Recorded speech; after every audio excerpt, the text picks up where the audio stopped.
Nós já falamos do glorioso propósito do Loki velho, mas ainda existem coisas pra falar sobre o seriado Loki. Agora que a série chegou ao fim da sua primeira temporada, a gente pode falar de alguns assuntos que abrangem a série de forma mais completa, como o tema da identidade e do narcisismo, que na minha opinião é o tema central do seriado Loki.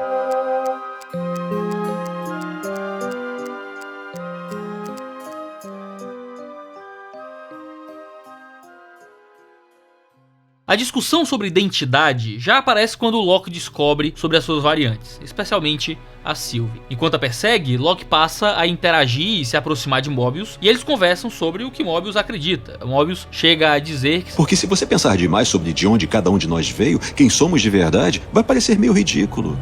Existência é caos, nada faz qualquer sentido, então tentamos tirar um sentido disso. E diz que a TVA era a vida dele, porque ele acredita que é verdade. Tristemente seria revelado por Sylvie que todos os agentes da TVA eram variantes que tiveram suas memórias apagadas. Aquilo que o Mobius tinha para fundamentar a sua identidade era realmente falso. E por isso, quando ele descobre isso, ele faz a pergunta importantíssima que ele coloca para Loki: quem é você? É nessa interação entre caos e ordem que as identidades daqueles que existem naquele universo é formada. E o caos e a ordem parecem ser as antíteses formativas que regularão o universo Marvel daqui por diante, com a abertura do multiverso, onde infinitas possibilidades de existência fazem parte agora. A questão é e se? E é uma questão que não diz respeito apenas ao que aconteceria, mas antes a quem ou o que seríamos se as coisas fossem diferentes. Essa interação entre caos e ordem também existe na mitologia nórdica, de onde o Loki provém. É do caos, do Niflheim, o mundo do frio, e Muspel, o mundo do fogo, que surgiram no centro onde esses reinos se tocam, os gigantes, que deram origem aos deuses,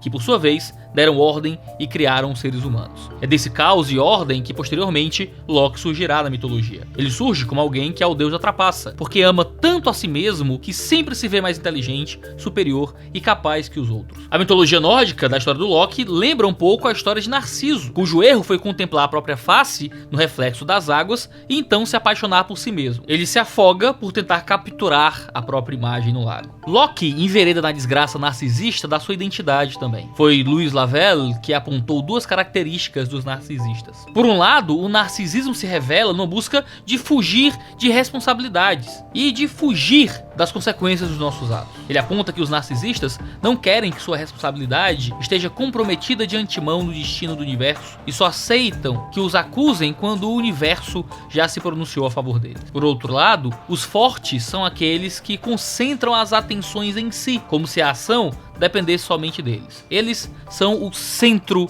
do universo. Eles são os melhores. Louis Lavelle diz que, com uma espécie de orgulho desmedido, atribuem-se como uma potência que pensam nunca em empregar suficientemente bem. Como se sempre houvesse capacidades a mais a serem descobertas. Sentem demasiada indiferença e desprezo pelos outros para lhes reservar a menor parte de influência no resultado do empreendimento. Veja, qualquer sucesso é reivindicado e todo fracasso é ignorado, é lamentado, tornando-os descontentes, apavorados, ansiosos, depressivos e sem consolo. Eles reivindicam o peso de solucionar o mal do mundo, mas não suportam lidar com o fracasso quando descobrem sua frustrada autoproclamação de onipotência.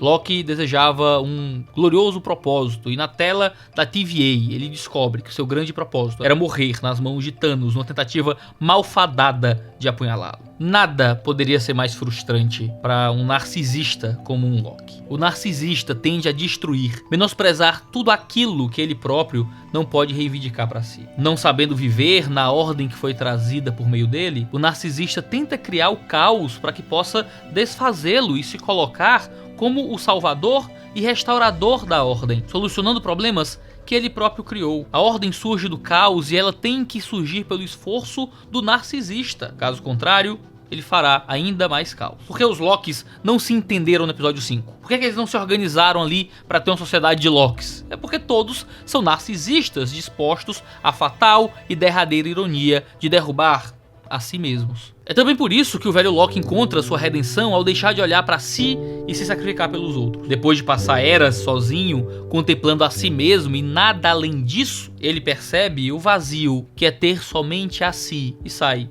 em busca do irmão. O velho Loki vence a solidão narcisista e se torna um protótipo de Loki redimido. Esse tipo de solidão converte o ser e a vida em objetos que o amor próprio quer possuir e aos quais pede que lhe deem prazer.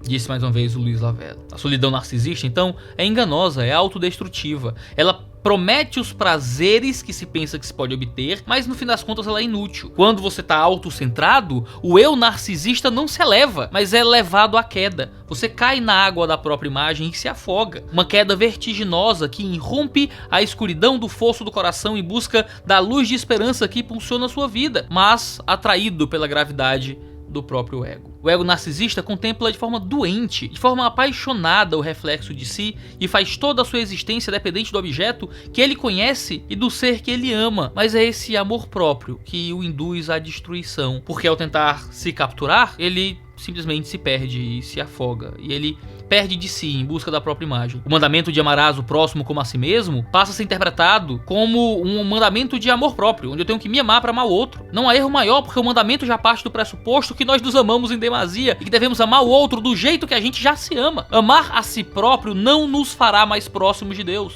mas será como uma máscara que nos aproximará somente daqueles que são semelhantes a nós mesmos. É o Loki que se apaixona por uma Loki. Mais uma vez, uma expressão narcisista em um tipo de amor próprio que é justamente o que corrompe as relações ao nos fazer presumir no outro algum tipo de hostilidade, se ele não for exatamente igual a nós. O mandamento nos dirige para fora de nós mesmos, a mais uns aos outros como a vós mesmos. Assim como o velho Loki abandonou a exclusiva companhia de si para encontrar no irmão a expressão do amor. Porque, mais uma vez nas palavras de Lavelle, se na solidão formamos a ideia de uma sociedade perfeita conosco mesmos, com o universo e com todos os seres, é o retorno ao mundo que, por uma espécie de paradoxo, ao irromper essa solidão, a realiza e a obriga a dar seu fruto. A desgraça de Loki é nunca ter amado ninguém, exceto a si mesmo. Ao encontrar-se consigo em Sylvie, ainda que primeiramente a rejeite, se rejeitando, porque ele não quer dividir sua glória com ninguém, ele se percebe engendrado nesse amor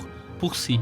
O amor próprio narcisista é tão destrutivo que Loki ataca a si mesmo, fere a si mesmo, luta contra si mesmo e trai a si mesmo. A satisfação do narcisismo é uma autossabotagem. Essa satisfação leva o próprio ser ao cume dos montes para lá lhe dar a ilusão de grandeza, mas sozinho, sem ter com quem compartilhar as alegrias nem dividir as tristezas. Narciso encontra sua morte ao ser arremessado do cume pela mesma satisfação que o levou até lá, para despencar no abismo do vazio existencial, caindo indefinidamente, engolfado na escuridão da ausência de sentido. O narcisista se enclausura no subsolo de seu próprio ego, porque ama demais a si mesmo e despreza demais os outros, e na mesma medida que retém o que valoriza, encontra em si mesmo o que detesta, porque ninguém consegue ser suficiente para si. No entanto, ele não procura a ajuda dos outros porque ele não quer transparecer suas falhas, não quer que ninguém mais saiba quem ele é de fato. E bêbado na própria imagem projetada de si, ele acaba sufocado. O amor próprio que o traiu